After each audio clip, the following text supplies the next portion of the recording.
Mungkin itu sedikit pengantar dari saya. Saya mohon maaf jika ada kesalahan. Akhirnya bila kita hidayah. Assalamualaikum warahmatullahi wabarakatuh. Assalamualaikum warahmatullahi wabarakatuh. Menyebarkan pemahaman dan pengalaman penerapan budaya positif dalam rangka pemenuhan tugas dari program guru penggerak bersama saya Abdul dari SMA 4 Majur, Kabupaten Sambas. Yang saya hormati Ibu Kepala Sekolah Ibu Helen SPD, dan saya hormati Bapak Ibu Guru beserta pendidik SMA 4 Majur. Bapak Ibu, tidak usah berjalan-jalan Bapak Ibu, ini cuma menyampaikan apa yang sudah saya laksanakan di kelas. Kemudian semoga apa yang saya sampaikan ini bisa mengeluarkan positifnya seperti itu Bapak Ibu guru tadi. Dan Bapak Ibu, sebelum kita langsung ke pemaparan dari presentasi saya, pertama akan saya sampaikan kepada Bapak Ibu yaitu apa yang terbesit atau apa yang Bapak Ibu pikirkan ketika mendengar kata budaya positif. Kira-kira ada yang bisa berbagi pendapat dengan saya? Tidak ada? Apa aja boleh Bu, gak usah takut, saya nggak galak. Apa kira-kira Bapak Ibu? Pasti kalau budaya positif pasti sesuatu yang memang sudah baik gitu ya. Nah, apapun itu pasti intinya sudah baik. Nah, menurut Bapak Ibu, budaya positif itu berarti nggak sih ditumbuhin di sekolah? Penting sekali. Nah, budaya positif ini adalah sebagai bentuk produk atau output. Nah, sebelum jadi output ini tentunya pasti akan ada proses perjalanan tahapan untuk membentuk budaya positif ini. Nah, budaya positif ini tidak mungkin akan terbentuk jika tidak ada motivasi. Bapak Ibu, motivasi yang paling baik tentunya motivasi yang berasal dari dalam diri atau yang kita kenal dengan motivasi intrinsik. Ya, jadi motivasi kan ada dua ya, ada intrinsik, ada ekstrinsik. Kemudian ini adalah konsep inti budaya positif yang akan saya sampaikan pada hari ini. Yang pertama tentang perubahan paradigma belajar, yang kedua disiplin positif, yang ketiga nilai-nilai kebajikan, yang keempat kebutuhan dasar manusia, yang kelima motivasi perilaku manusia, yang keenam posisi kontrol institusi, yang ketujuh keyakinan kelas, dan yang terakhir adalah segitiga institusi. Baik Bapak Ibu, kita ke materi selanjutnya yaitu yang pertama perubahan paradigma baru. Apa sih paradigma? Paradigma itu mungkin seperti pemikiran-pemikiran seperti itu ya. Nah, ini ada yang memang harus dirubah. Kenapa? Karena menyesuaikan dengan perkembangan zaman. Jadi kalau dulu zaman saya diajarin suruh menghafal seluruh kabinet Indonesia, menteri-menterinya, menteri ini hafal semuanya saya ya. Tapi kalau zaman sekarang itu sudah tidak bisa lagi dipakai metode menghafal itu. Mungkin kita bisa menggunakan metode-metode yang lain yang lebih bervariatif dan tentunya yang berpusat pada murid. Nah Bapak Ibu, berpusat pada murid atau student center. Pasti kita udah pernah mendengar ya, Ibu ya, apa yang dimaksud dengan student center atau pembelajaran berpusat pada siswa atau pada murid. Nah, lawannya apa? Lawannya teacher center atau pembelajaran yang berpusat pada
lagi, tapi siswanya langsung siswanya. Karena apa?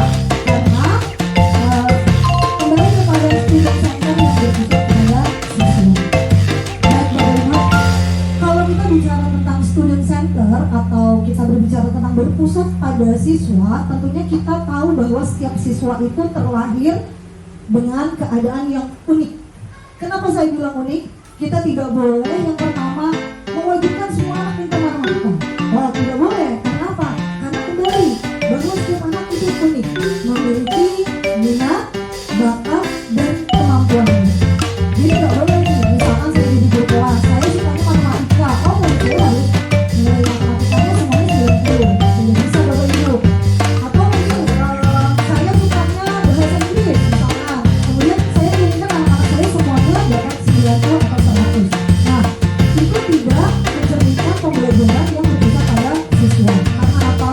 Karena Bapak Ibu dalam sesuai dengan filosofi belajar bersama tentang pendidikan, anak itu terlahir dengan kodratnya. Kita bisa jadi Bapak Ibu, kalau memang anak itu kurang di matematika, pasti anak itu juga memiliki kelebihan di bidang lainnya. Jadi kita jangan berpusat pada mata pelajaran yang ini saja. Belum tentu anak menguasai di situ. Tapi bukan berarti kita cuma ya, oh biarin kan setiap anak punya minat, bakat, kompetensi masing-masing. Dan nilainya baik saja. Gak apa-apa, kan sesuai dengan kodratnya. Nah, tidak juga seperti itu. Nah, Bapak Ibu, untuk menjawab berpusat pada siswa, tentunya akan berhubungan dengan yang terdiferensiasi. Apa itu terdiferensiasi? Kembali lagi bahwa anak memiliki kebutuhan masing-masing. Belum tentu anak di kelas saya semuanya itu butuh menghafalkan ayat atau butuh menghafalkan rukun iman atau rukun Islam atau butuh semuanya menghafalkan tentang nabi-nabi atau malaikat. Kenapa? Karena setiap anak itu memiliki keunikan atau kebutuhannya masing-masing. Jadi zaman sekarang nih dulu yang sudah sedang digaungkan atau disonding oleh pemerintah, kita itu harus mengetahui apa sih yang dibutuhkan sama anak zaman sekarang gitu ya. Jadi boleh dihubungkan sama teknologi, makanya boleh anak-anak sesekali diajak nonton, diajak misalkan apa namanya, boleh bawa gadget, boleh. Jadi jangan kita itu sama, oh gadget itu gak baik, ya seperti itu ya Bapak Ibu ya. Jadi kita harus benar-benar menjawab kebutuhan anak atau kebutuhan mereka. Kurikulum merdeka tentunya ini sangat berhubungan sekali ya, untuk kelas 1 sama kelas 4 sudah sering banget mendengar profil pelajar Pancasila. Nah, tujuan dari semuanya itu akan bermuara kita menghasilkan output murid-murid yang memiliki profil pelajar Pancasila. Ini Bapak Ibu, profil pelajar Pancasila saya yakin sudah pernah melihat ya logonya ya. Nah, ada 6 dimensi seperti tadi yang sudah disampaikan oleh Ibu Kepala Sekolah. Ada dimensi beriman dan bertakwa kepada Tuhan Yang Maha Esa dan akhlak mulia. Tentunya ini adalah hal yang sangat mendasar bagi anak-anak kita untuk memiliki dimensi tersebut. Kemudian berkebinekaan global. Berkebinekaan global ini berhubungan sekali tentang beraneka-ragamnya masyarakat Indonesia, bukan saja sekedar budaya, tapi bagaimana anak bisa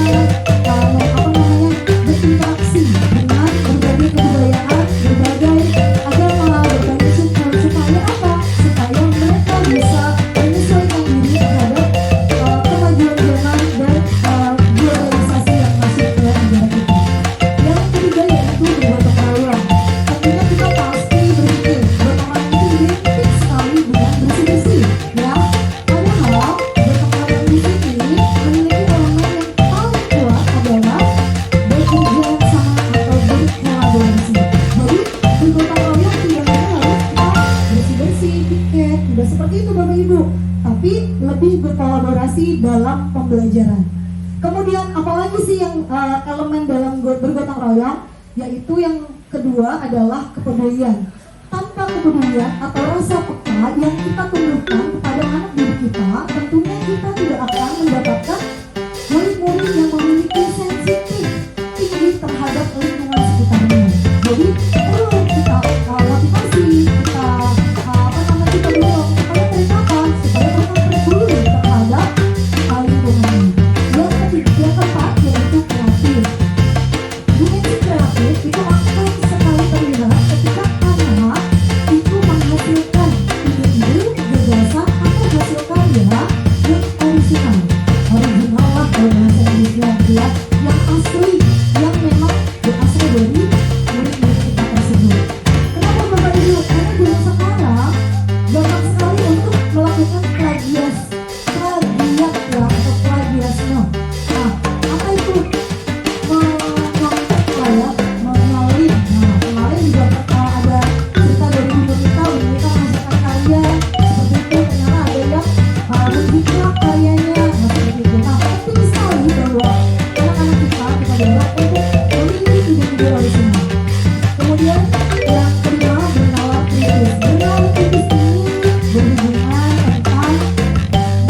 kali dengan zaman saya. Zaman saya baru-baru ada handphone ya, saya ada handphone itu zaman SMA. Nah sekarang hampir semua anak punya handphone masing-masing. Baik Bapak Ibu, yang terakhir mandiri. Mandiri itu mampu berpikir untuk dirinya sendiri dan meregulasi dirinya sendiri. Baik Bapak Ibu, itu tentang profil pelajar Pancasila. Semoga apa yang kita tanamkan ke anak-anak ini akan membuat anak-anak memiliki keenam dimensi dari profil pelajar Pancasila. Selanjutnya yaitu miskonsepsi tentang teori kontrol. Bapak Ibu, miskonsepsi itu kekeliruan seperti itu, kekeliruan tentang konsep-konsep yang sudah kita anggap biasa padahal itu ternyata salah seperti itu. Salahnya kenapa? Karena itu tidak sesuai dengan para ahli yang menggunakan teori. Nah, yang pertama, ilusi guru mengontrol murid. Saya yakin dari pagi sampai kita mengulangi siswa, pasti Bapak Ibu berusaha untuk mengontrol muridnya. Bisa jadi dia, mana dia. Cara kita untuk mengontrol anak ya. Nah, kira-kira sebenarnya kita bisa nggak sih Bapak Ibu mengontrol murid kita sebenarnya seperti itu? Jawabannya tidak ya. Jadi pada dasarnya tidak ada yang bisa mengontrol diri seseorang kecuali dirinya sendiri.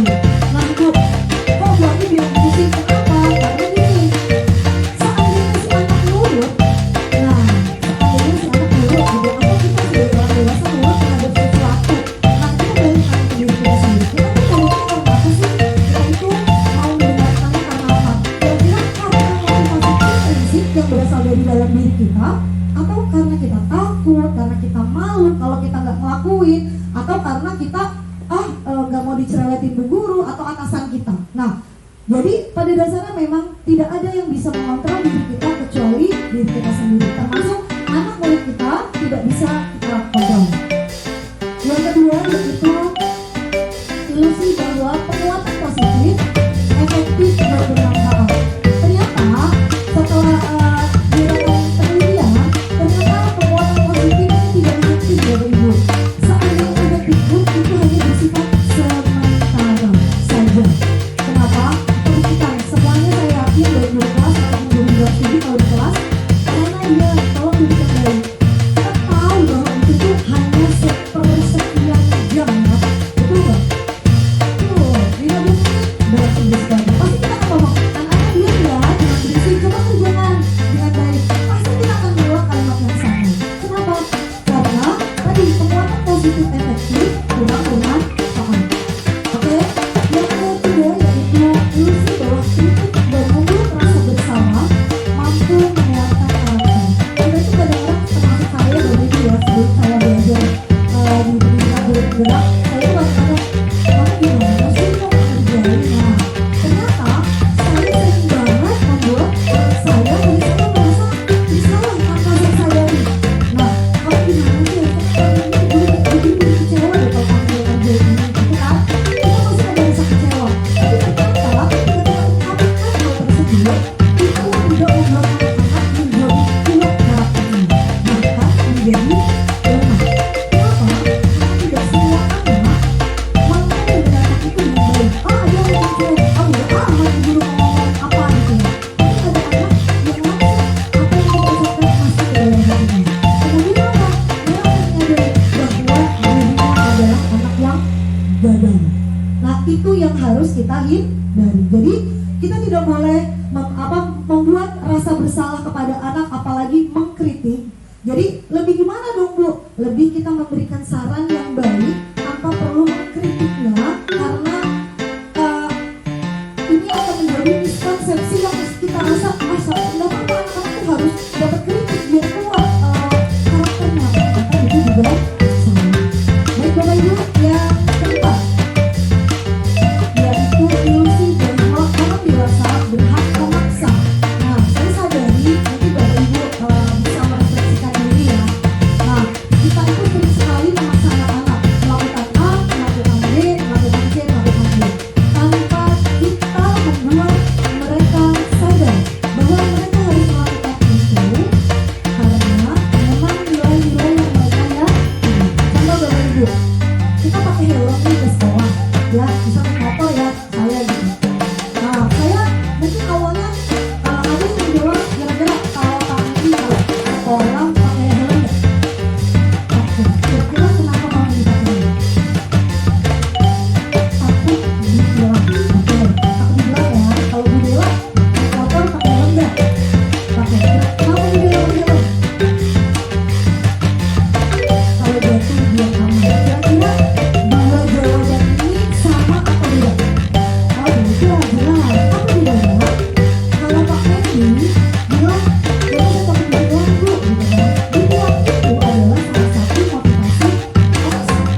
Kita dilarang buang sampah sembarangan. Semuanya serba menggunakan kata negatif. Baik Bapak Ibu, diam aja. Asik, oke. Nah, mendengarkan dongeng ya, kita lanjut. Mengubah paradigma stimulus respon ke pendekatan teori kontrol. Jadi yang kita pakai sekarang ini bukan stimulus respon lagi Bapak Ibu, melainkan teori kontrol.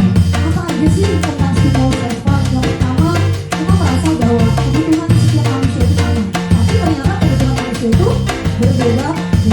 Betul ya? Saya merasa butuh kasih sayang gitu ya.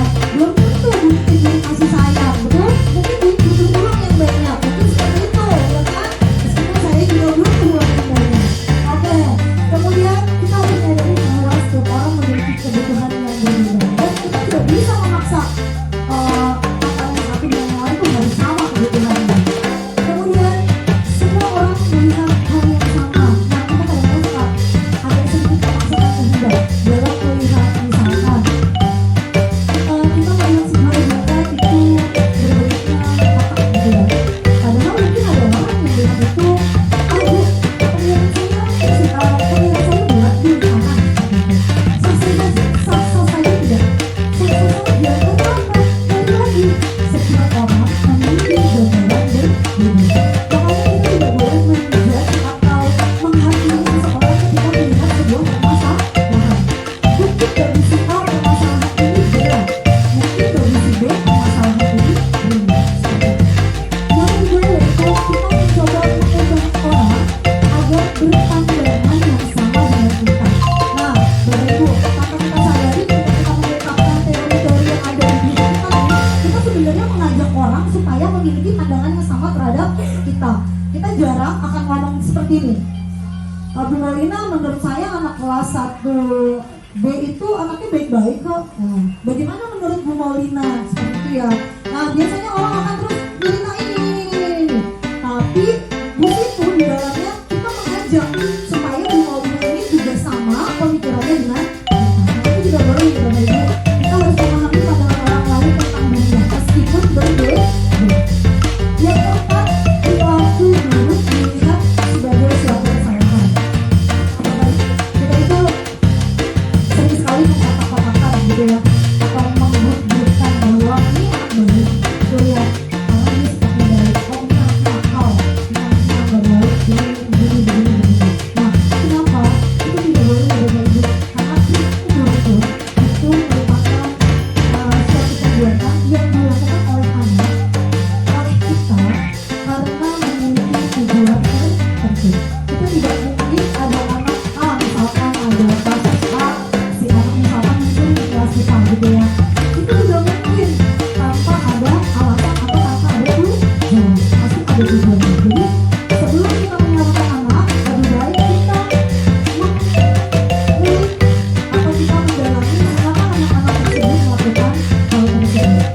Kemudian yang kelima yaitu orang lain bisa mengontrol saya. Tadi sudah saya sampaikan bahwa orang lain sekali lagi tidak bisa mengontrol saya, termasuk di kepala sekolah kita misalkan ya, di kepala sekolah kita misalnya meminta kita supaya datang 15 menit sebelum masuk kelas atau sebelum masuk sekolah.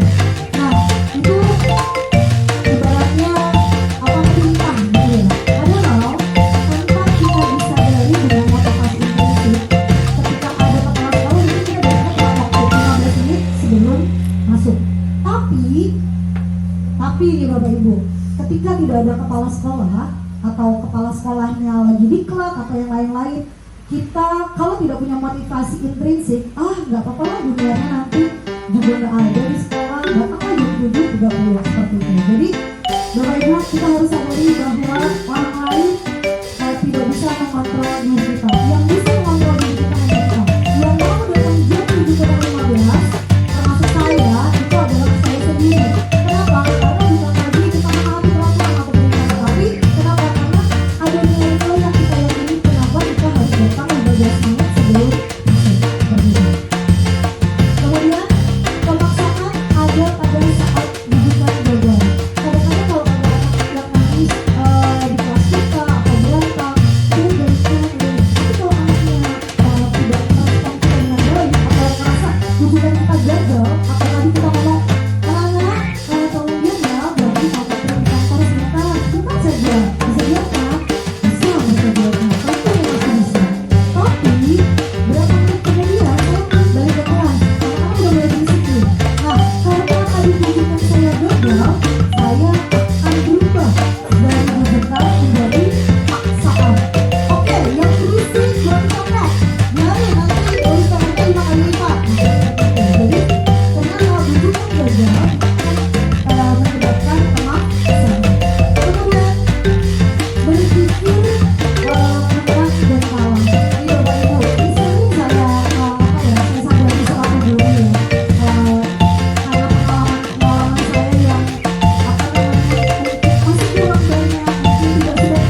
suatu keputusan. Padahal teori kontrol yang baik adalah model berpikirnya menang-menang. Jadi misalkan ada contoh nih, ada kasus di kelas gitu ya. Nah, Bapak Ibu, kasus ini misalkan harusnya dipecahkan bersama oleh anak dan saya. Tapi karena saya memiliki ego yang tinggi, nah jadi saya mikir, guru itu harusnya nggak, kamu harus jadi guru. Guru bilang kamu harus didukung kerjanya duluan. Nah, tanpa konfirmasi ke anak, tanpa anak menjelaskan, tanpa anak membela diri seperti itu. Jadi ini adalah hal-hal atau stimulus respon yang menurut saya harus kita ubah sedikit-sedikit ya Bapak Ibu. Kita mau ubah langsung semuanya tidak mungkin ya langsung jadi hal yang sempurna, manusia yang sempurna. Tapi minimal kita mau belajar ke arah yang lebih baik hari demi hari seperti itu. Selanjutnya, disiplin positif. Bapak Ibu tahu pasti semuanya kalau kita ingat kata disiplin pasti kita ingatnya apa? Peraturan ya, benar nggak? Oh harus disiplin, sesuai peraturan, harus disiplin, pokoknya intinya patuh gitu. Disiplin positif itu berasal dari kata disiplinan ya, Bapak Ibu. Artinya apa? Belajar. Yang namanya belajar, berarti kalau belajar boleh nggak Bapak Ibu? Boleh. Kalau anak masuk jam 7 sesuai dengan peraturan yang dibuat di sekolah, kemudian sekarang jam 7.10 baru datang. Kita jangan langsung bilang atau mengambil anak tersebut, oh anak tersebut nggak disiplin nih. Padahal dalam proses belajar tentunya kita akan mengalami kegagalan. Tapi bagaimana kegagalan itu bisa kita pilih sedikit demi sedikit sehingga anak tersebut memiliki disiplin yang positif. Betul. Ini guru yang disiplin buat anak didik kita. Mulai kita datang, mulai kita pulang, mungkin mulai kita mengerjakan tugas-tugas kita hari yang harus dilakukan. Tapi kita sudah menunjuk-nunjuk anak nggak ngerjain PR nih, nggak ngerjain latihan, nggak selesai. Nah, Bapak Ibu itu maksudnya. Oke, dilanjutkan. Disiplin positif merupakan salah satu cara penerapan disiplin yang bertujuan untuk menumbuhkan kesadaran serta memberdayakan anak untuk melakukan sesuatu tanpa imbalan. Nah, sekali lagi Bapak Ibu, saya ingatkan tanpa imbalan. Jadi disiplin positif tidak perlu imbalan, baik berupa penghargaan atau reward, sogokan, ancaman maupun hukuman. Berarti yang namanya disiplin itu akan muncul di dalam diri anak-anak didik kita dari dalam dirinya. Bahwa mereka sadar kenapa mereka harus datang ke jam 7 pulang. Mereka sadar bahwa harus membuat sampah pada tempatnya. Mereka sadar bahwa mereka harus bersikap sopan, saling menyayangi, saling menghormati di dalam kelas maupun di luar kelas. Jadi tidak ada lagi yang namanya sekarang paksaan. Apalagi nih, kadang-kadang termasuk saya juga melakukan oke ya dapat nilai sekian di guru asing ini gitu. Nah, jadi kalau anak TK ya Bapak Ibu, sering sekali saya lihat dapat bintang ya, betul nggak Bapak Ibu? Misalnya dapat bintang kalau anaknya baik, kalau anaknya tapi ternyata hal-hal tersebut lagi yang melemahkan motivasi Indonesia. Baik Bapak Ibu, selanjutnya sebagai pendidik tujuan kita adalah menciptakan anak-anak yang memiliki disiplin diri sehingga mereka bisa berperilaku dengan mengacu pada nilai-nilai kebajikan universal. Bapak Ibu pasti sudah pernah mendengar nilai kebajikan, tapi mungkin saya nanti bahas lebih dalam tentang kebajikan, nilai-nilai kebajikan. Dan memiliki motivasi intrinsik bukan ekstrinsik dan perubahan perilaku ke arah yang lebih baik. Jadi lagi-lagi Bapak Ibu, mereka matematikal untuk meningkatkan kita itu percuma, betul ya? Mereka menyenangkan orang tua mereka percuma.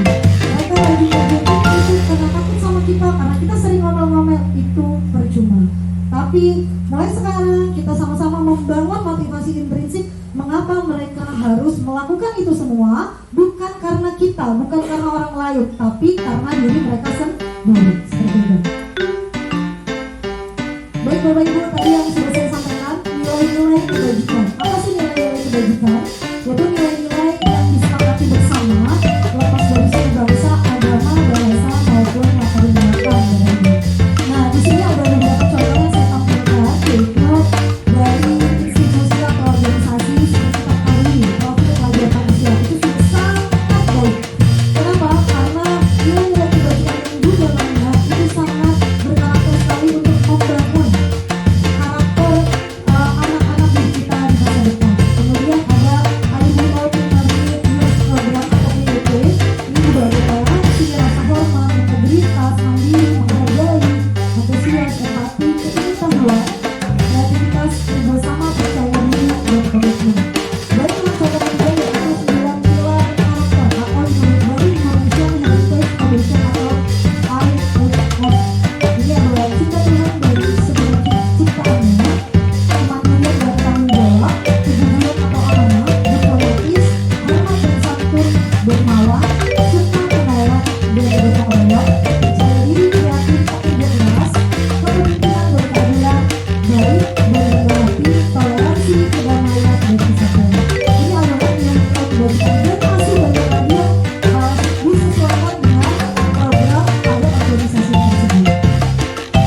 tahu apa kebutuhan dari mereka yang sudah terpenuhi atau yang belum terpenuhi. Kenapa? Kenapa kita perlu tahu? Karena dengan kita mengetahui kebutuhan dasar, kita akan tahu alasan atau tujuan mereka melakukan suatu perbuatan. Jadi tadi misalkan kasus mencurinya, nanti kita akan bahas sama-sama. Baik Bapak Ibu, kebutuhan dasar manusia adalah segala sesuatu yang kita lakukan untuk mendapatkan apa yang kita inginkan. Seluruh tindakan yang kita lakukan memiliki tujuan, dan semua usaha terbaik yang kita buat adalah dalam rangka memenuhi kebutuhan dasar kita dengan baik. Selanjutnya, kebutuhan dasar manusia itu ada 5 Bapak Ibu. Yang pertama yaitu bertahan hidup. Jadi kita pasti termasuk kita bekerja untuk memenuhi kebutuhan yang pertama, yaitu kebutuhan hidup atau bertahan hidup. Apa saja? Rumah, pakaian, makanan, rasa keamanan, dan kesehatan. Termasuk ke dalamnya adalah reproduksi. Jadi kita kebutuhan dasar reproduksi termasuk ke dalam kebutuhan bertahan hidup. Kemudian yang kedua yaitu kasih sayang atau rasa sayang dan rasa diterima. Rasa sayang ini bisa berupa rasa diterima, diberikan, berbagi, kerjasama, dan menjadi bagian dalam kelompok. Dan itu mungkin kalau di kelas 1, kelas 2, kelas 3 mungkin belum terasa, tapi kelas 2 sudah terasa ya. Nah, mengapa anak-anak itu perlu sekali mendapatkan penerimaan di dalam kelompoknya. Anak-anak yang tidak bisa diterima di dalam kelompoknya akan menjadikan anak-anak kecil. Betul ya Bapak Ibu? Nah, berarti kebutuhan dasarnya tidak terpenuhi. Apa? Kasih sayang dan rasa diterima.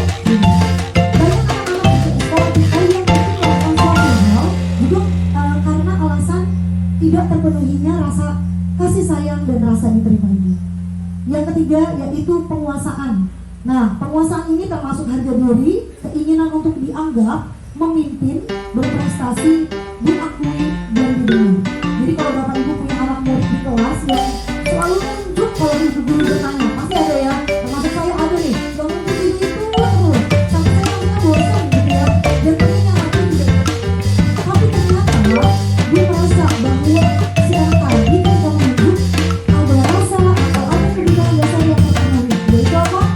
Penguasaan. Jadi dia ingin terlihat, ingin belajar kuasa seperti itu, ingin terlihat pemimpin, ingin terlihat berprestasi, diakui dan berani. Yang kemudian yang keempat yaitu kebebasan. Anak-anak ingin mandiri atau kita juga ingin mandiri, memiliki pilihan, mencoba hal baru, mampu mengendalikan arah dirinya. Bapak Ibu, kalau kita dalam pembelajaran kita selalu menekan anak menjadi tidak mandiri, pasti mereka akan bosan ya. Akan kalau kita di kelas terus dari pertama naik kelas, di kelas terus gak pernah keluar kelas gitu belajarnya. Kira-kira bosan gak? Bapak Ibu? Bosan, pasti bosan. Boleh gak Bapak Ibu ajak anak-anak keluar, entah itu menjalan, entah itu bermain, atau entah Bapak Ibu melakukan studi apa ya, studi tour gitu ya. Kalau di sini mungkin ada seperti kayak jalan-jalan ke museum atau ke musda, pasti anak-anak akan lebih merasa bebas. Nah, jadi di sini bebas positif. Kemudian yang terakhir adalah kesenangan. Ini bisa bermain, benar, antusiasme, dan tertawa. Nah, Bapak Ibu, boleh kita memberikan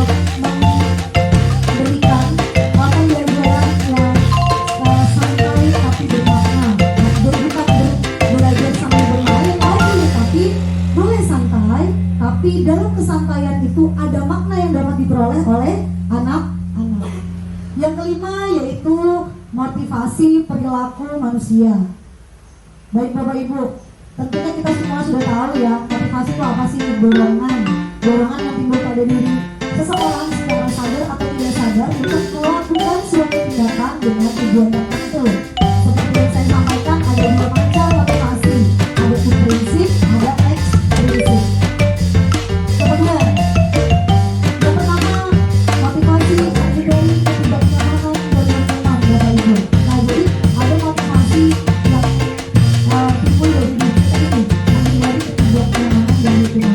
Anak-anak coba kalau kita perhatikan Bapak Ibu, kenapa mereka baris rapi, kenapa mereka tertib, kenapa mereka melakukan apa yang kita inginkan? Mungkin benar motivasi prinsip yang ada dalam diri mereka. Tapi apa? Tapi mereka menghindari ketidaknyamanan, menghindari omelan, dukungan dari kita. Nah, murid membutuhkan disiplin ini karena dia takut dihukum. Nah, kenapa takut dihukum? Karena adanya motivasi ekstrinsik, bisa dari orang tua, bisa juga dari guru.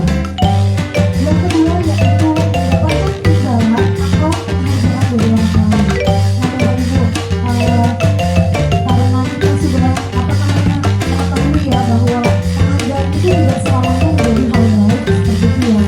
Makanya kita perlu mencari kapan kita perlu memberikan penghargaan, kapan tidak perlu memberikan penghargaan. Supaya apa? Supaya muncul motivasi prinsip dari dalam diri mereka. Kemudian yang ketiga, menghargai nilai-nilai kebajikan yang bisa diri. Nah, ini murid melakukan disiplin murid karena sadar akan nilai kebajikan di diri murid merupakan motivasi ekstrinsik. Contoh tadi kayak gula, kesalahpahamannya, contoh kita pakai masker ketika masa pandemi awal COVID-19 ya, itu semua kita pasti ada yang cuma disuruh pemerintah harus ada yang saya harus menjaga kesehatan saya, maka dari itu saya melakukan atau memakai masker. Jadi menjaga kesehatan, keselamatan, untuk kesenangan dan lain-lain itu adalah motivasi yang betul, motivasi yang timbul dari dalam diri. Dan tidak boleh kita melakukan sesuatu itu berdasarkan motivasi ekstrinsik. Karena apa? Karena motivasi ekstrinsik sifatnya sementara. Konsep disiplin dengan identitas gagal. Yang pertama dukungan. Jadi Bapak Ibu, identitas gagal itu berarti kalau kita melakukan ini, itu akan menciptakan anak-anak yang memiliki identitas gagal. Gagal itu berarti dia tidak salah satunya tidak menghargai diri sendiri, dia merasa bahwa dirinya itu sudah masalah, dan dia merasa bahwa saya gagal memenuhi ekspektasi atau keinginan dari orang lain. Yang pertama dukungan. Dukungan itu pasti tidak berencana atau tiba-tiba. Contohnya, ada anak yang datang terlambat, tapi tidak berpikir panjang dia push up kamu 500 kali misalkan. Nah, itu termasuk dukungan. Kemudian menyakitkan dan tidak nyaman. Pastinya namanya dukungan itu membuat anak sedih, Bapak Ibu merasa sakit ataupun tidak nyaman. Yang ketiga, bersifat satu arah. Murid tidak tahu apa yang akan terjadi. Murid yang tahu kita sendiri siapa sifat dari lain. Kemudian yang keempat, murid takut rendah diri dan bersifat memaksa. Sama seperti Bapak Ibu kalau ada anak mobil di kelas kita kemudian dia kamu pakai beginian, apa namanya berkobar. Nah, seperti itu ya. Yang ini bisa juga menjadi hukuman. Jadi hukuman ini tidak hanya ternyata tidak hanya fisik saja, melainkan juga verbal. Jadi kita mengucap, kita mengumumkan kata-kata kamu adalah anak yang ini, kamu adalah anak yang itu yang bersifat negatif, itu juga termasuk bagian dari hukuman. Kemudian yang kelima, menyembunyikan kesalahan murid. Maksudnya menyembunyikan kesalahan murid, kita tidak memberikan dan kita tidak menuntut bahwa apa yang dilakukan anak adalah salah. Terus harus bagaimana supaya betul, apa yang betulnya. Kita jangan melakukan itu. Kita hanya ngomong mengoreksi. Si A salah, kamu salah. Nah, seperti itu. Kemudian yang terakhir, berupa hukuman fisik atau psikis, termasuk gagal dan misalnya. Kemudian konsep identitas gagal yang kedua adalah penghargaan. Yang tadi saya dulu sampaikan, itu tidak efektif Bapak Ibu, karena bersifat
kelas. Jadi anak-anak yang memang dalam sebuah studi yang saya pelajari kemarin adalah pendidikan guru penggerak, ada pengalaman bahwa anak-anak yang diberikan penghargaan ternyata kreativitasnya jauh lebih rendah dibandingkan anak-anak yang tidak pernah diberikan penghargaan.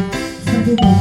Kemudian yang keempat, menghukum dengan sistem ranking. Nah Bapak Ibu, alhamdulillah biasanya di tahun-tahun sebelumnya saya masih apa ya namanya ya, masih ada kalau yang bertanya masih info gitu ya, si A sekian, si B sekian gitu. Tapi mulai season kemarin karena saya sudah menjalankan pendidikan guru penggerak, saya tahu bahwa ternyata sistem ranking adalah sistem yang tidak baik. Karena apa Bapak Ibu, kembali ke tadi bahwa ternyata tidak efektif, merusak hubungan, kemudian juga mematikan kreativitas. Saya tidak memberikan ranking kepada anak-anak saya. Saya ada orang-orang saya yang bertanya di dalam grup WA, tapi bisa nggak di-share ranking satunya sampai ranking sekiannya? Saya jawab Bapak Ibu, Ibu mohon maaf, anak-anak memiliki, yang tadi saya sudah jelaskan, memiliki keunikan masing-masing, memiliki minat bakat, bahkan minat dan kekurangannya. Jadi saya mohon maaf, tidak memberikan ranking karena semua anak dari saya adalah spesial. Ya Bapak Ibu, spesial itu gimana sih kalau spesial? Pasti sangat berharga bagi kita ya. Walaupun mungkin di kelas si anak ini terlihat biasa-biasa saja, tapi mungkin di luar sana dia jago lagi seperti itu. Mungkin dia bisa main futsal sampai tingkat nasional seperti itu. Jadi tidak ada ranking dalam proses pendidikan yang baik. Kemudian yang kelima yaitu merampas hak menghargai dirinya. Jadi tidak ada penghargaan ketika kita memberikan penghargaan malahan. Kenapa? Karena kita merasa penghargaan dia hanya sebatas hadiah dari orang lain. Tapi tidak ada penghargaan, oh saya karena saya bekerja keras, karena saya belajar dengan rajin, karena saya mengikuti nasihat apa yang Bu Guru bilang, apa yang orang tua saya bilang, itu yang membuat saya juara. Seperti itu. Itu yang membuat saya nilainya baik. Jadi kalau terbatas pada penghargaan, dia hanya memandang apa yang dia sukai terhadap atau penghargaan tersebut. Konsep disiplin dengan identitas sukses. Jadi ada disiplin yang sukses di Bapak Ibu. Ada dua macam. Yang pertama konsekuensi. Nah apa sih konsekuensi? Pasti Bapak Ibu tahu bahwa setiap aturan yang ada tentang tertib pasti ada konsekuensinya. Biasanya tertulis. Jadi kalau di sekolah itu ada peraturan, wajib juga diikuti dengan konsekuensinya. Konsekuensinya ketika melanggar itu apa? Makanya kalau di SMP buat SMA, karena ada sistem poin ya Bapak Ibu. Ya, kalau ada pelanggar di sistem poin seperti itu ya, begini maksudnya konsekuensi. Apa itu? Yang pertama cirinya adalah berencana atau disepakati sesuai dengan peraturan. Jadi misalkan kalau anak melakukan pelanggaran A, maka akan ada konsekuensi A dan seterusnya. Kemudian penguatannya jangka pendek. Jadi masih ada rasa takut di dalamnya untuk melakukan peraturan tersebut. Yang ketiga, perlu monitoring berkelanjutan. Jadi kita sebagai guru harus terus memonitor. Anak melakukan nggak sih? Anak mematuhi peraturan nggak sih? Seperti itu. Kemudian termasuk stimulus respon seperti yang tadi saya sudah sampaikan. Kemudian murid menghormati peraturan, hanya menghormati. Kemudian murid tetap dibuat tidak nyaman karena adanya apa sanksi, hukuman. Nah itu membuat siswa juga nyaman. Kemudian murid kehilangan waktu untuk mengurangi kesalahan. Karena apa? Karena pasti ketika dia melakukan A, pasti kita langsung hukum. Bukan hukum, kita akan kasih tahu konsekuensinya. Contoh misalkan anak bolos sampai 5 hari. Nah, mungkin kalau di sekolah kita tidak ada sistem skor ya, mungkin di sekolah lain di skor lah atau dipanggil orang tuanya dan lain-lain seperti itu. Jadi tidak ada waktu untuk mereka merenungi kesalahannya. Melainkan karena apa? Karena ketika mereka melakukan kesalahan tersebut mereka cenderung akan kita langsung berikan konsekuensi. Jadi Bapak Ibu yang kedua, identitas sukses itu melalui institusi. Coba saya tanya kepada Bapak Ibu di sini, pernah nggak sebelumnya dinyatakan institusi? Baru pertama, betul? Apa udah? Kalau kayak kita yang nulis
bukan bagian dari restitusi. Baik Bapak Ibu, konsep disiplin pendekatan restitusi. Apa sih restitusi itu? Sebuah cara menanamkan disiplin positif pada murid. Nah, proses menciptakan kondisi bagi murid untuk memperbaiki kesalahan mereka sehingga mereka bisa kembali pada kelompok mereka dengan karakter yang lebih kuat. Ini menurut Jason 2004. Bapak Ibu, jika kita anak sudah melakukan suatu kesalahan, itu pasti mereka akan kembali ke kelompoknya, ke kelas gitu ya. Tapi bukan menjadi anak itu makin lemah. Harusnya kesalahan yang mereka buat ketika kita dikasih dengan restitusi atau dengan restitusi, anak-anak menjadi karakter yang lebih kuat. Misalkan terlambat, tapi karena kita sudah lakukan restitusi, dia tidak akan terlambat lagi. Mereka tadinya melakukan kasih mencuri. Nah, selanjutnya dengan restitusi dia tidak akan berubah lagi. Bukan dengan dia terlambat kemudian dia bergabung ke kelompoknya, dia makin lain. Anak yang tadi melakukan kasih mencuri, dia kembali ke kelasnya, kembali ke lingkungannya, kembali ke kelompoknya, dia minder, dia dijauhi teman. Seperti itu. Jadi tidak untuk karakter yang lebih lemah, melainkan karakter yang lebih baik. Selanjutnya, ciri-cirinya yaitu yang pertama, bukan menebus kesalahan dan menjadi. Jadi kalau anak-anak pakai restitusi, ini bukan proses menebus supaya mereka itu tobat gitu ya, menebus kesalahannya bukan, tapi untuk belajar dari kesalahannya. Kemudian untuk memperbaiki hubungan, baik itu dengan hubungan dirinya sendiri dan juga hubungan dengan orang lain. Kemudian ini adalah proses tawaran dan bukan paksaan. Ketika kita belajar saja, kita pasti pengennya tawar ya Bapak Ibu. Kalau kita dipaksa suruh beli, pasti kita nggak suka, pasti kita tinggalin, betul ya. Tapi kalau kita ditawarin, dia apa yang ini dia ini kalau gitu pada akhirnya ini, pasti kita akan lebih senang ya. Oh kenapa memangnya? Oh ternyata buah apel ini lebih manis, yang ini kurang, seperti itu. Jadi kita tawarkan, kita ajak anak-anak bersama untuk menemukan solusi dari sebuah permasalahan. Kemudian, maaf, yang ketiga, yang keempat, menuntut untuk melihat ke dalam diri. Jadi kita membuat anak untuk sadar apa sih yang dia lakukan, kenapa sih, kemudian apa sih yang dia langgar, apa sih keyakinan yang tidak dia yakini. Kemudian kita gali segala-galanya, baru kita bisa membuat anak tersebut menyadari dan akhirnya apa? Akhirnya membuat karakter dia lebih kuat. Tapi kalau kita cenderung manja dan menghakimi, anak sudah pasti Bapak Ibu, pasti dia akan terkatakan bahwa anak dia gagal. Oke, yang kelima yaitu mencari kebutuhan dasar yang mendasari kebaikan. Bapak Ibu, jadi kalau anak-anak melakukan sesuatu di sekolah, menurut kita, coba kita tekan kelima kebutuhan dasar tadi. Jangan-jangan ada kebutuhan dasar yang tidak terpenuhi, misalkan rasa kasih sayang. Itu dia sama orang tuanya sangat sibuk. Makanya dia di sekolah jadi individu yang misalkan mencari perhatian. Mencari perhatiannya misalkan selalu bikin, misalkan apa namanya baju atau kita teman atau sebagainya seperti itu. Jadi kenapa? Karena melihat masalah ini dari efek saja dari luar, tapi kita harus gali lebih dalam apa yang sudah dilakukan masalah tadi.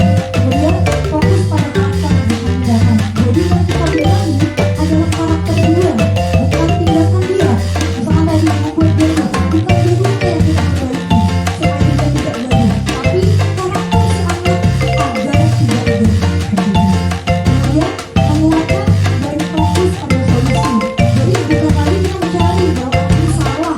Kita sering ya Bapak Ibu, ketika ada yang salah itu kita mencari-cari. Misalkan ada anak berantem, kita bilang nih, siapa duluan yang melakukan, begitu ya? Pasti deh kita akan nanya, kenapa siapa duluan, siapa yang awalnya duluan, pasti kita akan kayak gitu. Padahal itu tujuannya apa Bapak Ibu? Pasti mencari siapa yang salah. Dan itu sebenarnya tidak penting. Karena apa? Karena yang harus kita fokuskan adalah solusi dari permasalahan. Baik Bapak Ibu, selanjutnya contoh kasus Bapak Ibu. Di sini kasusnya siswa sering tidak mengerjakan PR. Nah, kalau Bapak Ibu memberikan hukuman, guru menghukum siswa tersebut harus dibela selama 15 menit. Nah, pokoknya seperti itu hukuman. Tanpa dipikir, bukannya tiba-tiba gitu. Lu nggak keluar, jangan sana sama bendera. Seperti itu hukuman. Efeknya apa? Guru marah, murid jadi takut.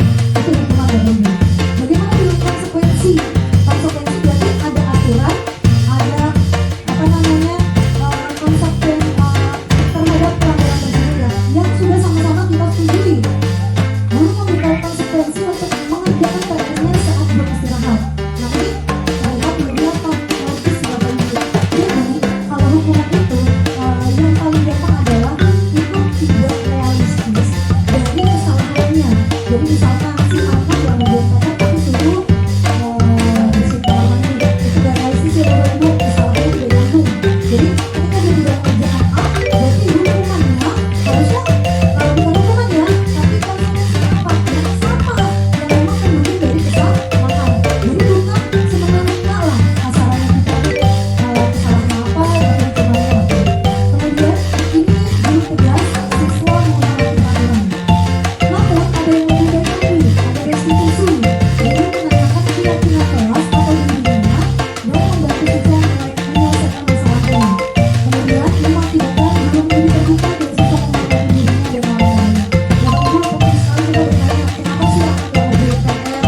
Jawabannya itu penting. Jadi bukan hanya sekedar kita melihat frame anak tidak mengerjakan PR, tapi kenapa sih? Mungkin dari situ kita bisa gali. Saya punya anak murid yang itu sama sekali nggak pernah ngerjain PR, tapi ternyata setelah saya gali lagi, ternyata bukan anaknya, mungkin lingkungan di rumahnya, mungkin orang tuanya dan lain-lain. Jadi kita tidak tidak menganggap bahwa anak adalah sosok yang harus disalahkan seperti itu. Kontrol restitusi. Nah, Bapak Ibu ini sumbangannya menurut saya seru gitu. Kenapa seru? Karena saya baru tahu ternyata ada posisi kontrol dalam diri kita, baik sebagai manusia maupun sebagai diri. Yang pertama ada 5 posisi kontrol. Yang pertama adalah penghukum. Jadi kita ternyata tanpa kita sadari kita adalah penghukum. Bagi yang melakukan hukuman ya, tapi kalau tidak berarti kita bukan penghukum. Yang kedua adalah membuat rasa bersalah. Aduh, kalau kerjaan kayak gini jadi sedih deh, jadi kecewa ya, bikin rasa bersalah. Kemudian yang ketiga memberi teman. Nah, ayo dong, biasanya seperti itu, memberi teman. Kemudian yang keempat memantau. Kalau memantau itu memantau terhadap aturan. Jadi kamu kan udah berbagi ya, kalau ada pelanggar nanti kamu diberi surat didikan ya. Jadi memantau, selalu memantau. Dan itu ya Bapak Ibu kalau kita memantau ya, karena apa? Karena kita akan support gitu. Si A ini, oh ibu itu terlambat gitu. Oh kalau ini seperti itu, pasti mengeluarkan dari kita. Kemudian yang kelima adalah manajer. Manajer ini kayaknya penting banget ya Bapak Ibu ya. Tapi ternyata manajer juga keren dan ternyata sangat bijak sekali ketika kita menerapkan posisi kontrol diri kita itu sebagai manajer. Baik Bapak Ibu, ini ada video yang kita tonton sama-sama dulu ya. Ini contoh dari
positif, berhasil, namun masih tetap memberikan sanksi kepada murid. Dampaknya, murid menghitung konsekuensi dan hadiah tanpa memahami nilai kebajikan yang dituju serta tidak mandiri. Dan yang terakhir adalah manajer, yaitu suaranya netral, tidak emosional, tidak terlalu ramah, namun juga tidak bernada tinggi, identitas positif, guru tulus ketika berusaha menanyakan hadiah beberapa kali terus menanyakan murid, kemudian murid menemukan solusi dari masalahnya sendiri. Dan yang terakhir, dampaknya adalah murid mandiri, percaya diri, dan dapat menyelesaikan masalah. Jadi Bapak Ibu, ini semua dari tim instan, jadi langsung anak luar dari SD 4 Anggur, semuanya pintar karena gurunya udah manajer. Nah, itu dimulai dari kapan? Dari mulai mereka masuk ke masa kelas 1, kemudian semua guru menerapkan posisi manajer ini. Insya Allah kira-kira nanti anak-anak kita menjadi anak-anak yang mandiri, percaya diri, dan juga dapat menyelesaikan masalahnya sendiri. Seperti itu. Penerapan 5 posisi kontrol. Nah, ini sama Bapak Ibu, ini tidak pakai atribut lengkap. Kemudian kalau pendukung hormat sana, nah, tadi saya contohkan, kalau membuat merasa bersalah, gurunya akan ngomong, kamu jangan, kamu ini, kamu ini. Kemudian kalau teman, ada yuk ikut aturan sekolah dari ibu ya, ya sudah tidak apa-apa, jadi jangan sampai dinilai seperti ini lagi.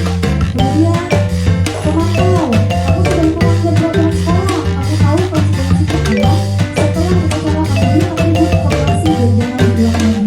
Bapak Ibu, kalau kita lagi memantau konsekuensinya realistis ya Bapak Ibu, logis dengan apa yang dilakukan. Jadi kalau anak melakukan A, kalau Bapak Ibu mau menerapkan sebagai pemantau, jadi hukumannya juga harus sesuai. Jangan hukuman yang di luar kesalahan. Kemudian yang terakhir, sebagai manajer, apakah kamu tahu kesalahanmu? Jadi kita yang nanya Bapak Ibu, ya jangan kita yang langsung ngecap. Kamu nih datang terlambat. Nah, jangan dia nggak sadar kalau datang terlambat seperti itu. Kemudian kira-kira bagaimana kamu memperbaiki kesalahanmu? Balik lagi, namanya seorang manajer, tentunya kita menuntut anak untuk menyelesaikan masalahnya. Saya bilang gini, saya kecewa sekali dengan kamu, kira-kira apa yang Bapak Ibu? Nomor 2, membuat merasa bersalah ya ini dia.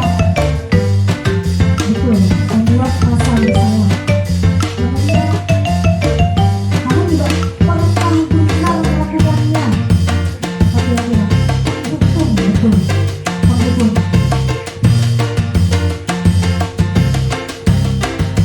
Apa rencanamu untuk menyelesaikan masalah ini?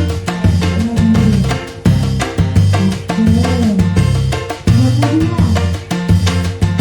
kamu tidak akan mendapatkan nilai jika tidak mengerjakan tugas. Keempat, kontrol yang mantap, memonitor. Oh, ini terakhir saya langsung. Ayolah Bapak Ibu, ayolah lakukan yang Bapak Ibu ini adalah. Jadi tidak sekali ya Bapak Ibu yang ketika kita menerapkan posisi kontrol kita terhadap murid kita, bukan cuma murid Bapak Ibu di rumah juga bisa anak implementasikan, mengaplikasikan posisi kontrol ini juga rumah kepada anak-anak Bapak Ibu. Yang kelima yaitu motivasi perilaku manusia. Baik Bapak Ibu, kita semua sudah tahu ya motivasi itu apa sih? Dorongan yang timbul pada diri seseorang secara sadar atau tidak sadar untuk melakukan suatu tindakan dengan tujuan tertentu. Seperti yang saya sampaikan, ada 2 macam motivasi, ada intrinsik, ada ekstrinsik. Kemudian yang pertama, motivasi menghindari ketidaknyamanan dan hukuman Bapak Ibu. Nah, jadi ada motivasi yang timbul dari hati, menghindari ketidaknyamanan dan hukuman. Anak-anak coba kalau kita perhatikan Bapak Ibu, kenapa mereka baris rapi, kenapa mereka tertib, kenapa mereka melakukan apa yang kita inginkan? Mungkin saja bukan motivasi intrinsik yang ada dalam diri mereka, tapi apa? Tapi mereka menghindari ketidaknyamanan, menghindari omelan, hukuman dari kita, ya. Nah, murid menggunakan disiplin diri ini karena dia takut dihukum. Nah, kenapa takut dihukum? Karena adanya motivasi ekstrinsik, bisa dari orang tua, bisa juga dari diri. Yang kedua yaitu mendapatkan imbalan atau penghargaan dari orang lain.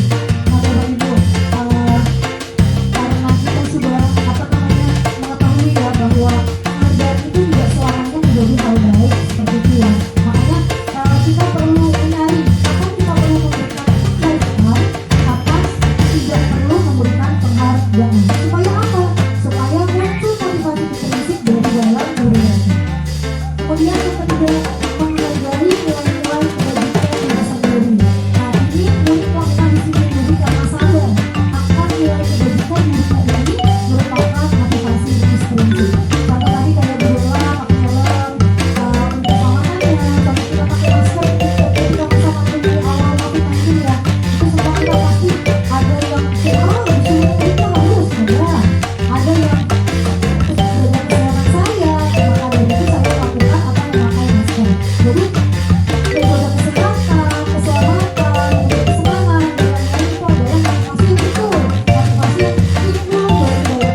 nilai-nilai kebajikan yang kita yakini itulah tumbuh apa Bapak Ibu? Motivasi intrinsik, baik secara sadar maupun tidak sadar. Kita yakin, oh ya kalau saya datang terlambat, misalkan saya malu sama anak-anak, nah itu adalah nilai yang saya yakin. Seperti itu. Kemudian pembentukan keyakinan kelas. Bapak Ibu, saya sudah melakukan pembentukan kelas, keyakinan kelas. Ini ada beberapa tahapan. Yang pertama, ciri-cirinya yaitu berupa pernyataan universal. Jadi tidak terlalu apa namanya detail atau identik ya Bapak Ibu ya. Itu bisa kayak misalnya kata disiplin atau saling menghormati seperti itu. Tujuan dalam pernyataan positif. Jadi Bapak Ibu, balik lagi ke keyakinan kelas, tidak ada kata dilarang, jangan ataupun tidak boleh. Tapi boleh dengan kata mengajak, dengan kata apa namanya ayo, bergerak, itu ya itu boleh. Kemudian sedikit saja agar mudah diingat. Jadi kalau pembangunannya ya Bapak Ibu di sekolah kita ada peraturan sekolah yang dibentuk tidak. Nah kalau saya lihat di kelas saya itu ada peraturan kelas itu panjang, panjang sekali peraturan kelas. Jadi kita pembagiannya kelas sudah mengenalnya Bapak Ibu. Kemudian sesuai dengan kondisi kelas dan sekolah sehingga tidak diterapkan. Jadi kalau memang kita dari guru tidak bisa diterapkan, jangan dijadikan keyakinan kelas bagi anak-anak kita. Kemudian yang terakhir, warga kelas dilibatkan saat membuat keyakinan kelas. Jadi misalkan kita membuat keyakinan kelas semua anak masuk ke Ibu, termasuk ibunya sendiri ya tidak masuk. Ini contoh keyakinan kelas saya ini. Yang pertama saya diskusi tentang keyakinan kelas. Jadi saya mendapatkan sekilas tentang keyakinan kelas. Kemudian masing-masing individu menuliskan keyakinan kelasnya. Saya berikan post-it Bapak Ibu ya, kertas memo itu yang warna-warni itu saya bagikan satu anak satu. Mereka bebas menuliskan apa saja yang menjadi keyakinan mereka. Kemudian menempelkan keyakinan kelas di papan tulis dulu saya tempelkan. Kemudian saya sortir Bapak Ibu menjadi seperti ini. Menjadi hanya 10. Sebenarnya itu masuk ke kebanyakan, tapi itu sudah mewakili dari keyakinan kelas anak-anak. Itu saya tanda tangani seharusnya, tapi karena anak-anak kelas tadi bisa tanda tangan Bapak Ibu, jadi saya tuliskan nama di keyakinan kelas. Seperti itu. Jadi kalau kelas 5, kelas 6 mungkin Bapak sudah bisa tanda tangan. Boleh ditanda tangani. Dan yang terakhir, satu anak saya minta membacakan keyakinan kelas yang telah disepakati bersama dan saya tempel di dinding kelas. Nah Bapak Ibu, keyakinan kelas ini sebagai apa sih Bapak Ibu? Sebagai track gitu ya. Sebagai track dimana anak-anak harus kena tracknya. Kalau mereka tuliskan disiplin, oh iya, dan mereka harus berada di dalam track itu apa? Disiplin, seperti itu. Yaitu di keyakinan kelas 4D, itu menggunakan diri sangat menjelaskan, kemudian berkata kasar, disiplin, selalu riang dan gembira ketika belajar, menjaga kebersihan dan kegiatan, tertib, jujur, berani percaya diri, hemat, saling menghormati. Itu Bapak Ibu keyakinan kelas. Tadi bentuk realnya seperti tadi yang ada di topik sebelumnya. Baik Bapak Ibu, terakhir ini ya segitiga restitusi Bapak Ibu. Nah, apa sih segitiga restitusi? Sama Bapak Ibu seperti restitusi tadi, tapi ini ada penjelasannya sedikit. Ini adalah proses dialog yang digunakan oleh guru dan pelatih atau orang tua agar dapat mendapatkan hasil murid yang mandiri dan bertanggung jawab. Jadi ada proses dialog Bapak Ibu seperti tadi kita tidak lagi menggali mengapa seseorang bisa melakukan hal tersebut. Kemudian proses dialog ini terjadi 3 langkah Bapak Ibu. Ini ya segitiga restitusi. Yang pertama menstabilkan identitas. Yang kedua validasi tindakan yang salah. Dan yang ketiga menanyakan keyakinan. Bapak Ibu, menstabilkan identitas.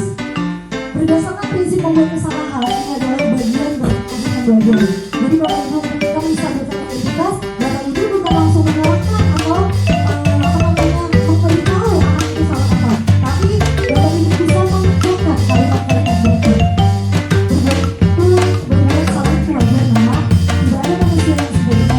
Bapak Ibu juga pernah melakukan itu. Bapak Ibu tidak mau mencari siapa yang salah, tapi Bapak Ibu ingin mencari solusi dari permasalahan ini. Dan yang terakhir, kamu berhak merasa begitu. Diikuti dengan tim wajar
ibu ya, ah kamu nih, kamu lagi, nah, kayak gitu ya.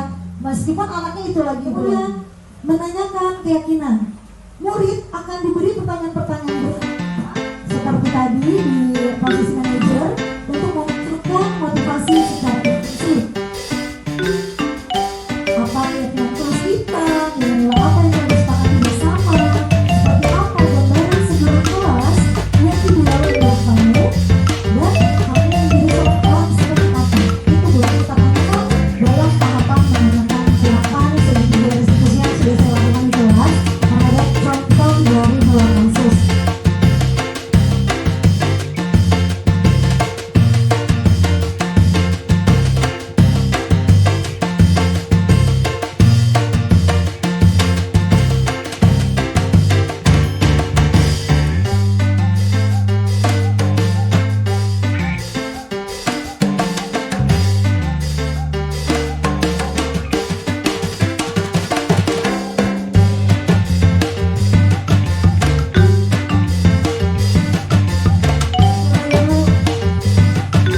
Pada saatnya kepada hal yang terakhir yaitu berikut.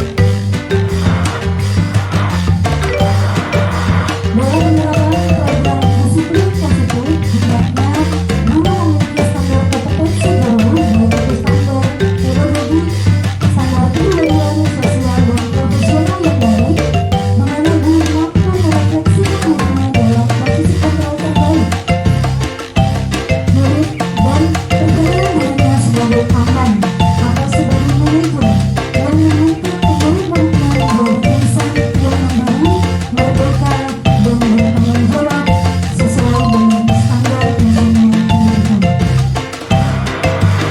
Dan Bapak Ibu, saya punya pantun sedikit ya Bapak Ibu. Hari Minggu pergi ke Surabaya, jangan lupa membeli alpukat. Sekian presentasi dari saya, semoga dapat bermanfaat. Terima kasih. Sampai jumpa lagi di kesempatan selanjutnya. Salam bahagia dan salam bergerak. Boleh? Boleh. Ya.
tidak ada keyakinan kelas, kelas akan menjadi kacau dan tidak tertib. Dan kalau ada keyakinan kelas, kelas akan menjadi